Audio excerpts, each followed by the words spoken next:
สวัสดีครับผมกับหน่อยชาแนลครับวันนี้พบกันยามเช้าครับผมโอ้ฝนตกอีกแล้วครับตกแต่เมื่อคืนเลยครับตอนนี้ยังไม่ทันหยุดอยู่ครับตอนนี้โอ้เห็ดเมนูครับผมเมนูกลุ่มอาหารอีกแล้วครับผมวันนี้ไอ้เมนูเด็ดครับผมอันนี้ไก่ครับผมไก่ดีนะครับกุ้งเผาไปมาปลูกบานลืมเอาวันนั้นออกมาครับหอมหัวใหญ่ครับแช่เย็นไปครับผัดใส่กระเทียมครับผมวันนี้สิมาผัดเอาครับผม ปลูกใส่โซครับคุมโปรตีนครับผมใส่หลายเมื่อไรครับผมโอ้บรรยากาศนะครับใส่ครับเป็นโคตรครับโอ้เมื่อตึกมาจะลดมือแล้วครับทีนี้ไปเดี๋ยวเราเดี๋ยวเดี๋ยวพริกยังมือนี้ครับผมสิหั่นเอาผมบดตามเอานะครับครับเดี๋ยวเราหั่นกระเทียมผมเอาไปหั่นล้างเสร็จแล้วครับแต่ผมมาครับผมจะตั้มก็ได้ครับผมแต่ว่าผมบดตามครับเพราะว่าบรรยากาศมันดีครับเพราะว่า คนข้างผมจะอยากพักผ่อนผมเดี๋ยวถ้าตามพริกไปปุ๊บกะอันนั้นครับผมสรุปกวนเวลานอนผมครับอ่านเอาสิครับผม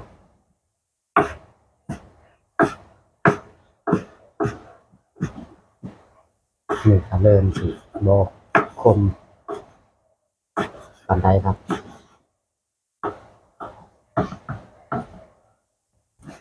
โอ้บรรยากาศดีเลยครับนอนนานอนแต่วันอาทิตย์นี่แล้วครับแดดออกครับนอนห้องก็ไม่ได้ครับผมต้องไปข้างนอกครับผมเรียบร้อยแล้วประมาณนี้เลยครับไปเดี๋ยวเราไปผัดเลยครับง่ายๆนะครับแอดกาซิเมอร์ครับผมโอ้ใช่ครับโอเคอย่าเตรียมเครื่องไว้ก่อนจะได้เข้า ง่ายๆเนาะโอเคเอาสักทีครับ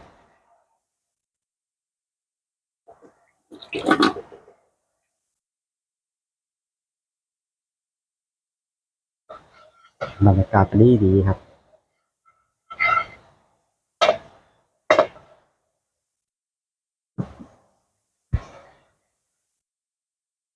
หากนำพริกกระเทียมลงไปนะครับ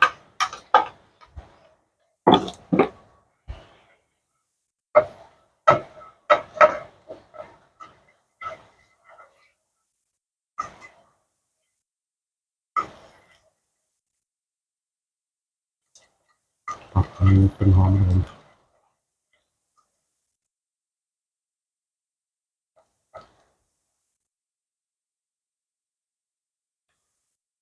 แต่สักพักหนึ่งอะนำไก่ผมไก่ซับเองนะครับบริซื้อไก่อันนั้นมาซื้ออกไก่มาซับ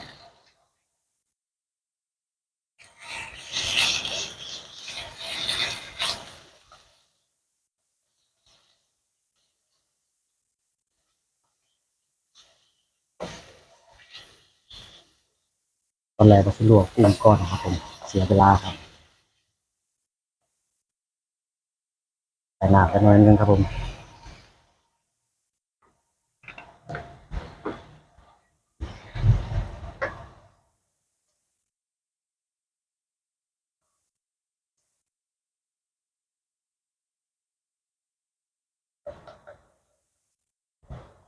โอเคเราสิมาใส่น้ำปลานะ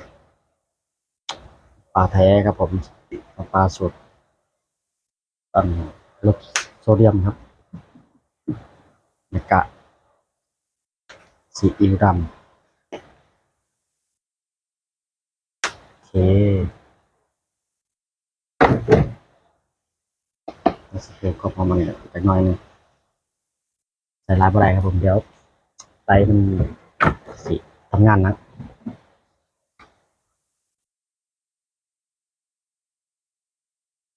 ขอจะเติมเขาจะนึงหวานคือบอกพอ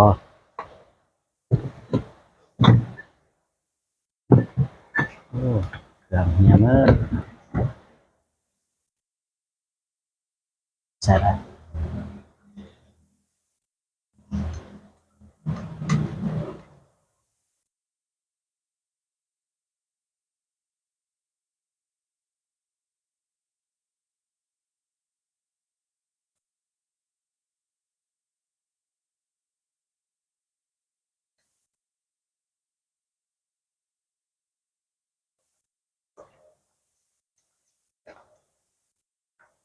คนใหญ่ก็ได้กินแต่เมนูต้ม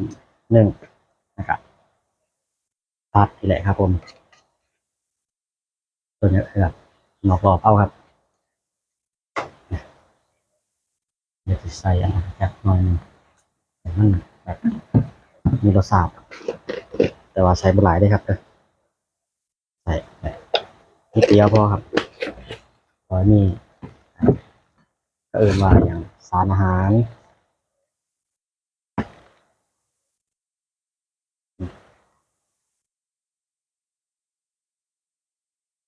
อ๋อครับ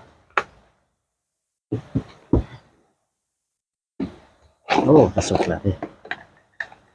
กับผงนัวครับหน่อยหนึงโอ้หลายเลยเออพอประมาณครับก็มีกระสิใส่อันนะใส่ผักเอาเลยครับใบมะกรูดกับกะเพราครับ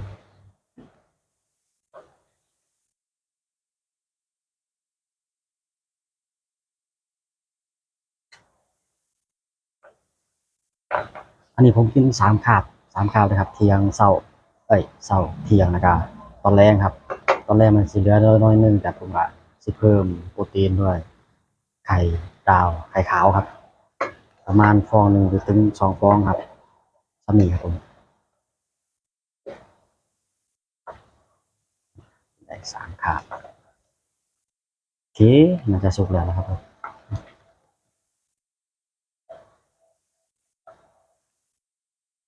เนาะเดี๋ยวจัดมันงามๆกันครับเดี๋ยวจะถ่ายรูปโอเคครับผมโอ้ยขอบคุณทุกท่านที่กดติดตามครับผมขอบคุณทุกๆคอมเมนต์ที่ทายกันมานะครับมื้อนี้เนาะทำเมนู บ้านๆแล้วผัดไก่ใส่กุ้งครับผมโอ้ผัดกะเพราอีกแล้วครับบรรยากาศยามเช้าฝนก็ตกค่ำครับอืมโอ้เอาจังใดครับเดี๋ยวสิขอตัวไปอาบน้ำด้วยครับเดี๋ยวต้องไปอาบน้ำเฮ็ดงานต่อครับผมพบกันคลิปหน้าครับผมสำหรับมื้อนี้ขอฝากคลิปนี้ไว้เช่นนี้ครับสวัสดีครับผม